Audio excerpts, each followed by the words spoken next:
Furbies, particularly models from this era, use small plastic gears to operate their movements.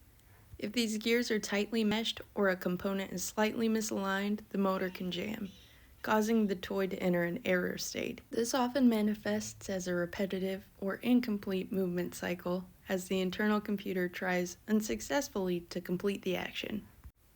Loosening a tiny screw on the back of the Furby relieves excess pressure on the internal gears or drive mechanism. It provides a tiny amount of flexibility to the chassis, which allows a gear or motor mount to shift slightly into a better position, resolving the jam.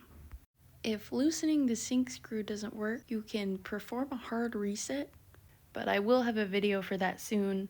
Essentially, you just turn the Furby upside down. After you turn him off, you hold his tummy and back sensor down, and then you turn him on while you're holding the sensors down, and when he goes okay, you flip him right side up. Make sure you're using fresh batteries. Double check the panel and the inside of the Furby for corrosion in the battery pack. If none of this seemed to work, open up the Furby after skinning, double check to make sure there isn't any loose wires. You can manually turn gears. Lubricating gears can also help, or it could be a circuit board issue, of which I will cover in a later video.